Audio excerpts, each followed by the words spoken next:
भारत के तमाम साथियों, डॉक्टर दुआ का हार्दिक अभिनंदन। इस वक्त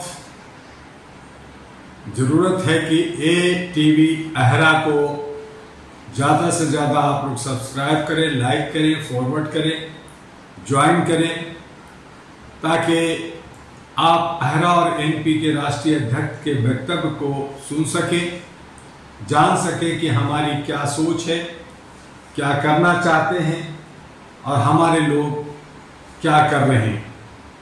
इसके साथ ही इसलिए भी लाइक, सब्सक्राइब और फॉरवर्ड और ज्वाइन करने की आवश्यकता है कि अलग अलग राज्यों में जो हमारे 243 चैनल्स हैं, वहाँ ये वीडियो, इसकी कॉपी उन तक पहुँच सके, अलग अलग भाषा में भी, और उनकी भाषा भी ATV अहरा में डाला जा सके। आइए इस वक्त मानवाधिकार व अन्य विषय, जो बहुत सारे विषय हैं, क्रमवार आपसे बहुत सारी बातें होंगी, लेकिन इस वक्त जो लोकतंत्र का पर्व मनाया जा रहा है, 4 चरण का चुनाव हो चुका है, 5वें चरण का चुनाव कल होने जा रहा है और 6ठा और 7वां बात खत्म होगी। सरकार किसकी बनती है, ये उनकी भविष्य EVM मशीन में कैद हो चुका है। EVM मशीन में अगर किसी तरह का छेड़छाड़ नहीं होता, हमारे ब्यूरोक्रेट्स, हमारे लोकतंत्र को बचाने वाले लोग अगर किसी तरह की गलती नहीं करते, तो एक स्वच्छ और एक सच्चा रिजल्ट आएगा और हमारे बीच में जो परिपाटी बनी हुई है, हालांकि वो सब के सब व्यवस्था ही में कमी है, लेकिन उसके बावजूद जहां 272 होंगे, वो एक नेता चुनेंगे और देश के प्रधानमंत्री होंगे। डॉक्टर दुआ, जिसने बहुत पहले ये भाप लिया था कि जो सरकार वर्तमान में चल रही है वो सिर्फ जुमलाबाजी, नफरत, हिंदू मुस्लिम, जात पात और एन केन प्रकार तरीके से सिर्फ और सिर्फ सत्ता चाहती है, कुछ चंद लोगों को अपने साथ लेकर देश के 141 करोड़ जनता के साथ खिलवाड़ करती है और कर रही है। और इसीलिए मैंने जनवरी 2023 से इसके खिलाफ आवाज उठाता रहा। हर बार कोशिश किया कि यह सरकार सही तरीके से चले, लेकिन जहां झूठ पे झूठ परोसा गया, जनता जो है, चूंकि सभी को मौका दी है, 76 वर्षों में हमने सबको आजमाया, किसी ने देश के लिए, समाज के लिए कुछ नहीं दिया। हम ठगे के ठगे रहते हैं, हम शोषण और दोहन और उत्पीड़न के शिकार बनते रहते हैं। ऐसी सूरत में हम जाए तो जाए कहाँ, और यही वजह है कि जो 25 से 30% मात्र वोट लाते हैं, यानी 100 में 25 लोग जिसे चाहते हैं वो सत्ता में आ जाते हैं, और 75% जो नहीं चाहते उनकी कोई सुनने वाला नहीं होता। आज डॉक्टर दुआ का मेहनत रंग लाया है। मैंने भारत के तमाम राज्यों में, जिलों में घूमा।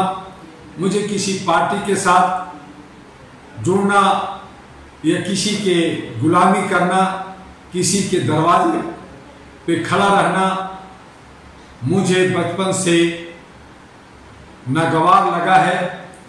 मैंने बचपन से सीखा है स्वाभिमानी के साथ जीने का। मैंने कभी किसी तरह का, चाहे सरकारी गैर सरकारी, कोई भी तरह का हमने नौकरी नहीं की। हमने तमाम डिग्रियां ली, लेकिन हमने सामाजिक कार्यों में अपना कदम बढ़ाया। हमने मानवाधिकार का रिफॉर्म भारत के अंदर किया। All India human rights association 1986 में बनी, 87 से हम लोग काम कर रहे हैं। भारत सरकार और बहुत सारे authority, United nation, international bar association London, international bar association USA और न जाने कितनी अथॉरिटी के साथ जुड़ करके हमने कोशिश की कि इसे एक ऊंचाई दी जाए, घर घर पहुंचाई जाए, मानवता लाई जाए, इंसानियत लाई जाए, ह्यूमैनिटी लाई जाए। लेकिन हम सब इतने गुमरूर, इतने जो है हम लोग भटके हुए हैं, इतने टुकड़ों में बटे हैं कि एक सही रास्ता पकड़ करके चलना नहीं चाहते। और यही वजह है कि हमारे बहुत सारे हजरत को, बहुत सारे भगवान को तिरस्कार किया गया, गालियां दी गई, पत्थर मारे गए और न जाने कितनी कष्ट की सामना करना पड़ा।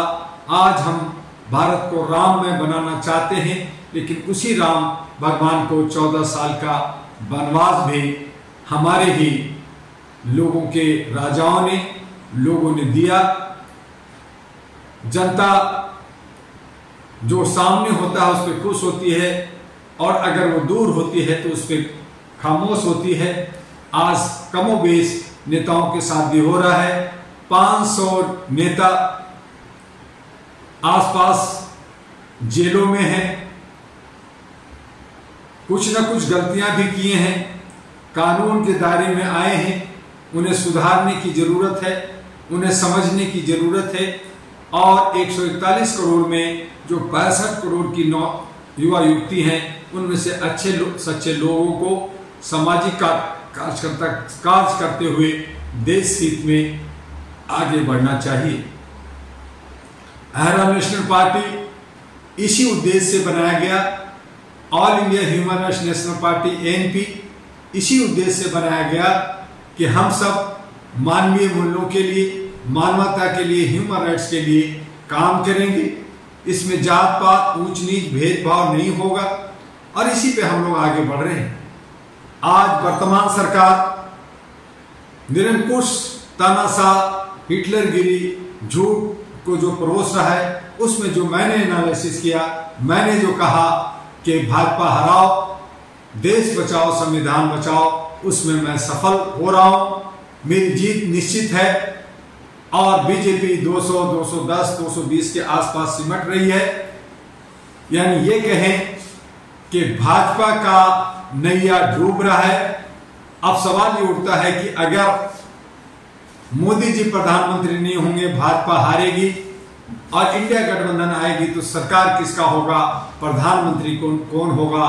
तो मैं आपको एडवांस में आज बता दूं कि इसमें ना खड़गे साहब होंगे, ना राहुल जी होंगे, ना तेजस्वी होगा, ना अखिलेश होगा, ना स्टैलिन होगा, ना ममता होंगी, ना उद्धव ठाकरे होगा।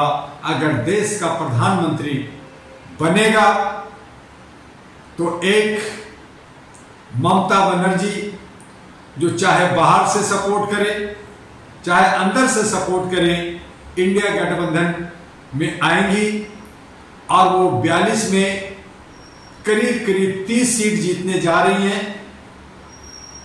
और कमोबेश अगर पार्टी का हम समीकरण को देखें तो एक सुलझी हुई लेडी अपने 4 बार का टर्म का चीफ मिनिस्टर, जो अपने दम पर न उसका कोई गॉडफादर रहा, न उनके पति, न उनके पिता, कोई साथ देने वाला नहीं, उन्होंने संघर्ष कर करके एक अपना मुकाम बनाई है। बहुत सारे उनके विरोधी हैं, मैंने भी कई बार उनकी गलतियों पे उंगलियां उठाई है, लेकिन मैं समझता हूं कि ममता दीदी ही एक ऐसे योग्य और सक्षम है जो देश की प्रधानमंत्री बनेगी।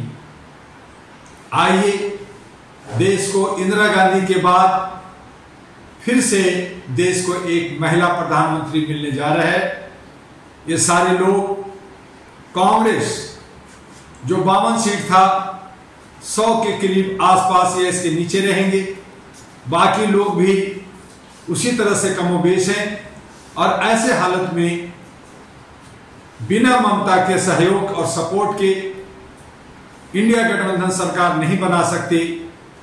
मैं किसी का एजेंट नहीं, मैं किसी का लेन देन वाला नहीं, मैं मानवाधिकार के लिए काम करता हूं। मैं एक अहरा नेशनल पार्टी का राष्ट्रीय अध्यक्ष हूं।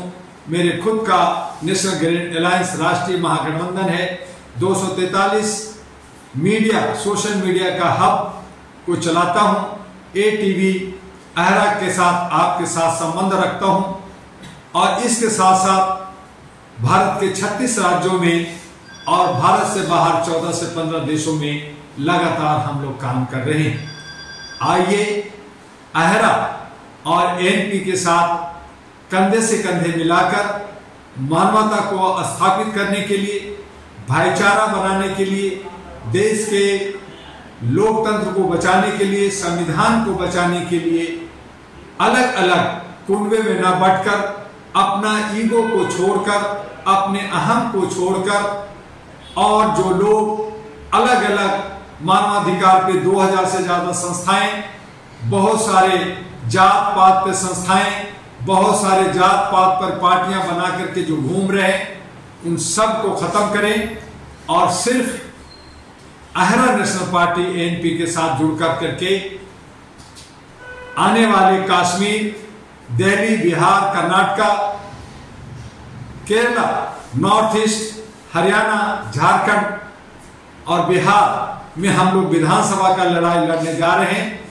और फिर हो सकता है कि जो ये सरकार बनेगी या 2.5 साल की हो, मध्यवर्ती चुनाव हो, और अगर नहीं होती 5 साल चलती है तो 2029 की तैयारी करें, ताकि हमारा सही तरीके से देश के विकास के लिए सही जनप्रतिनिधित्व मिल सके। और 141 करोड़ में चुनना बहुत बड़ी काम मुश्किल नहीं है। हम सब एक होकर करके एक लिस्ट बनाएं और 543 और सभी राज्यों की लिस्ट बना करके जनता के बीच में रखें। और तमाम जो कंपनियां बन गई हैं, कॉर्पोरेट बन गई हैं, ये प्राइवेट लिमिटेड बन गई है, इन्हें हमें बाहर करना होगा, इन्हें हराना होगा। बस आज इतना ही, फिर हम कल मिलेंगे। आपका डॉक्टर MU दुआ, अहरा और ANP का राष्ट्रीय अध्यक्ष। जय हिंद, जय भारत, नमस्कार।